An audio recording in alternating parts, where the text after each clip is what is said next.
Bonjour, mes très chers conquérants et conquérantes de la fertilité. Comme je l'avais annoncé il y a plusieurs temps, mais faute de temps, on n'a pas pu le faire. Je voudrais aujourd'hui parler à travers ces audios de la tueuse lente de la fertilité, comme je l'ai baptisé, c'est-à-dire le trouble hormonal. Si j'ai baptisé les troubles hormonaux comme des tueurs lentes de la fertilité, c'est tout simplement parce que leur impact est très insidieux sur le système reproducteur. Donc parfois on ne s'en rend pas compte, mais les hormones, en fait, lorsqu'elles sont déséquilibrées, ont un impact très considérable, surtout lorsqu'on essaie de concevoir au-delà de 40 ans.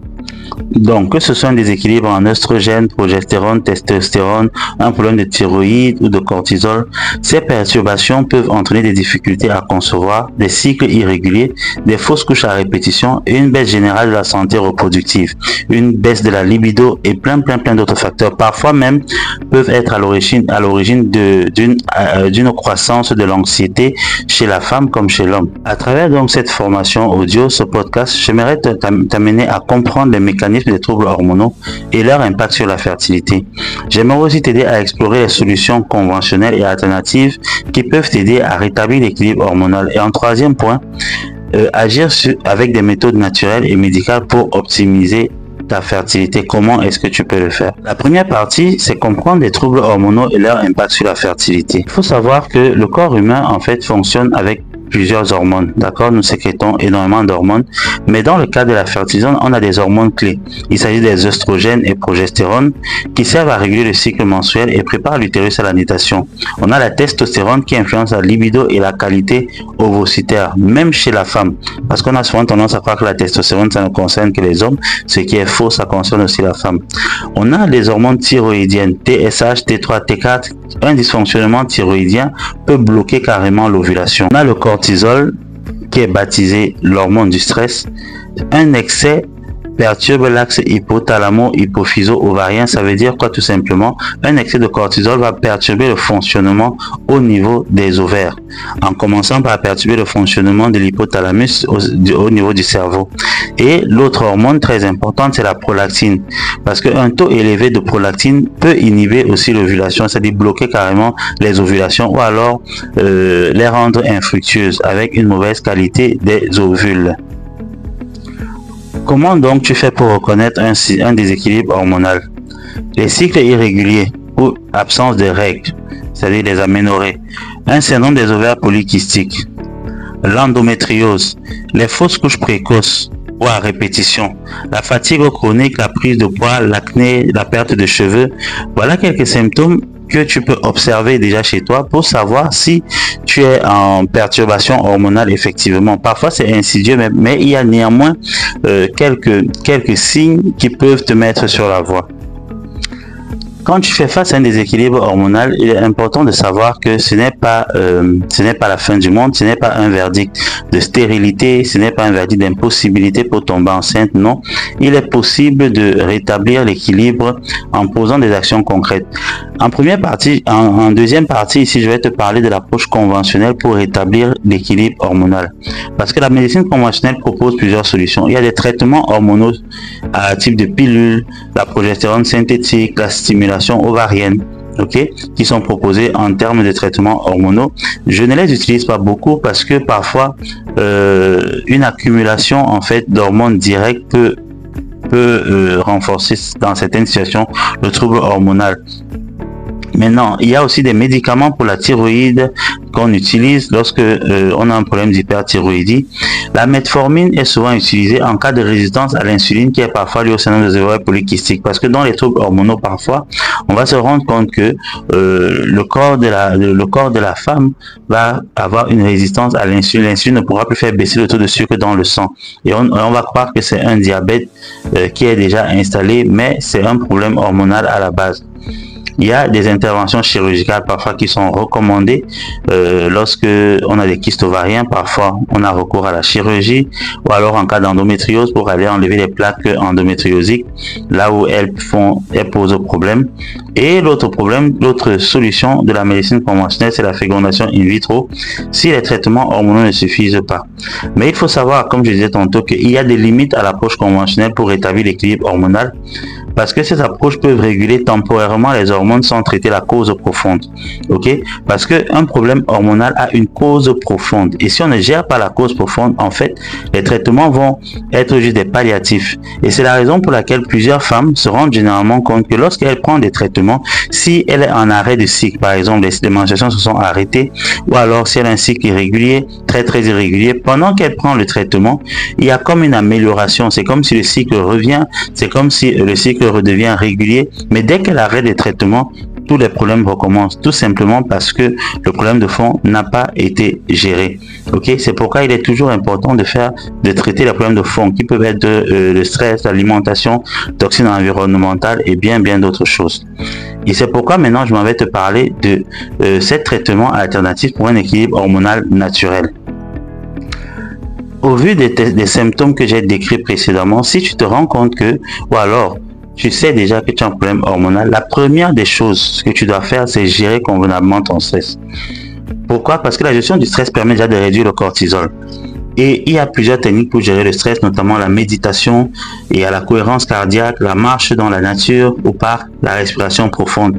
Pourquoi je précise la marche dans la nature au parc? Parce que c'est moins stressant que de marcher dans les rues de la grande ville ou alors là où des véhicules peuvent te percuter parce que venant de gauche et droite et tout le reste. Ok, la cohérence cardiaque ici, c'est une technique qui permet d'ajuster en fait son rythme cardiaque quand on sent qu'il veut s'emballer, d'ajuster son rythme cardiaque à travers la respiration. Maintenant, l'impact ici, c'est que ça va baisser le cortisol et ça va entraîner une meilleure production de progestérone et ça peut aider à une meilleure régulation de l'ovulation. À côté de la gestion du stress, l'autre méthode alternative que nous utilisons parfois, ce sont les plantes adaptogènes.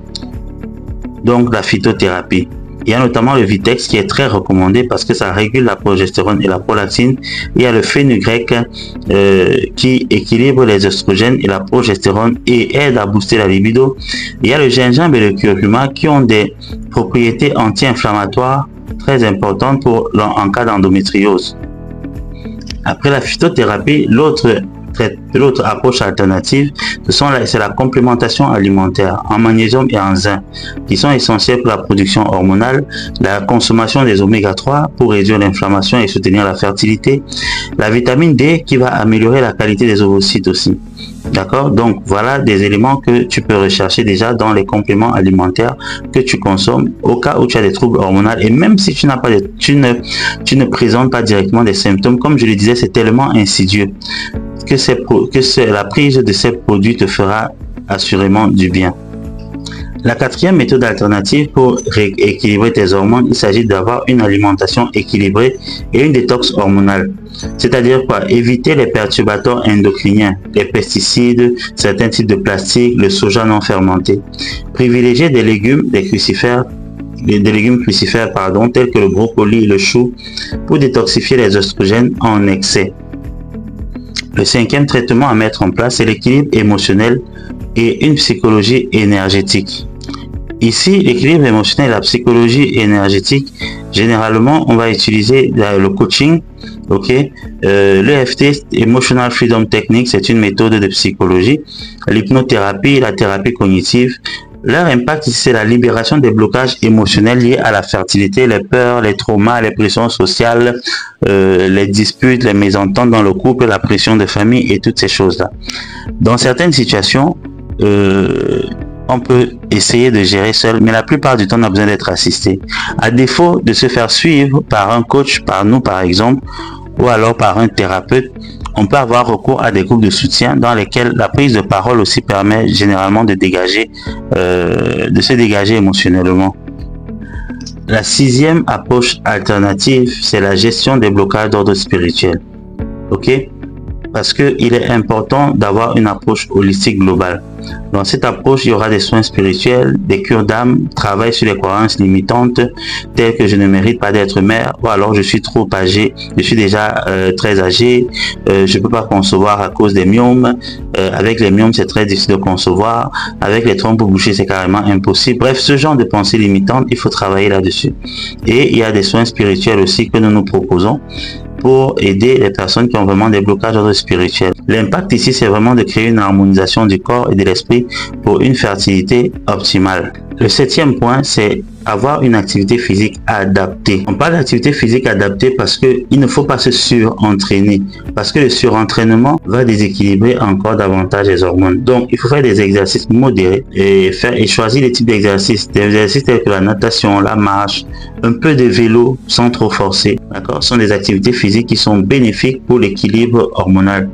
Mais pousser trop, ça peut au contraire renforcer le problème. Donc, il faut vraiment y aller de façon très judicieuse. Maintenant, voici, pour retrouver un équilibre hormonal et booster sa fertilité, voici donc une approche intégrative, conventionnelle plus naturelle, idéale, qui va t'aider et qui peut t'aider. Il s'agit ici éventuellement de faire un bilan hormonal, une prise de sang complète, ok?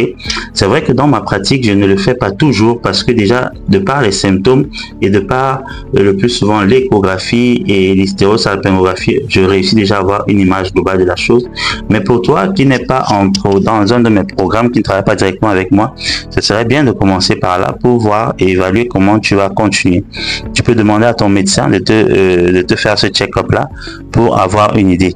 Ensuite, adopter une alimentation et un mode de vie anti-inflammatoire, un mode de vie sain, une alimentation saine.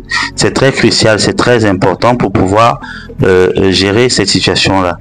Travailler sur le stress et l'équilibre émotionnel, explorer les différentes médecines alternatives en complément qui peuvent t'aider dans ton parcours. Il faut comprendre que le parcours de la fertilité nécessite une prise en charge globale. On parle souvent de holistique, ça veut dire que il faut travailler sur le corps, l'âme et l'esprit, parce que nous sommes des êtres tripartites. C'est pourquoi ici, il est bon d'associer les médecines alternatives à tout autre type de médecine, en fait, à la médecine conventionnelle le plus souvent, pour maximiser ses chances de réussite. Parce que la médecine conventionnelle seule, à ce jour, sincèrement, présente certaines limites dans la prise en charge globale des problèmes de fertilité. Même la procréation médicalement assistée, qu'on essaye souvent de vendre aux patients comme quelque chose comme une garantie sûre et certaine, c'est pas le cas.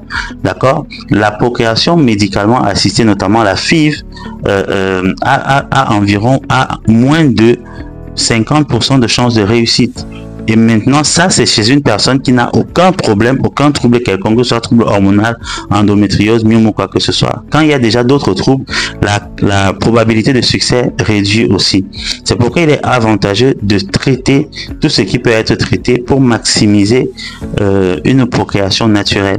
D'autant plus que les études ont démontré, lorsqu'on conçoit les embryons qui sont fécondés naturellement, tiennent plus que les embryons qui sont fécondés in vitro. Voilà donc ce que j'avais à partager rapidement avec toi, sur ce problème de trouble hormonal qui, assurément, je sais que au moins là dans ce groupe, au moins 5 minimum, voire 6 femmes sur 10 ont ce problème-là et ne sont même pas au courant, ou alors on n'a pas évoqué ça, parce que la plupart du temps, les gens vont se focaliser sur les myomes, sur plein d'autres choses, mais pas sur les problèmes hormonaux. Est-ce que il y a des traitements? Comme je disais, oui.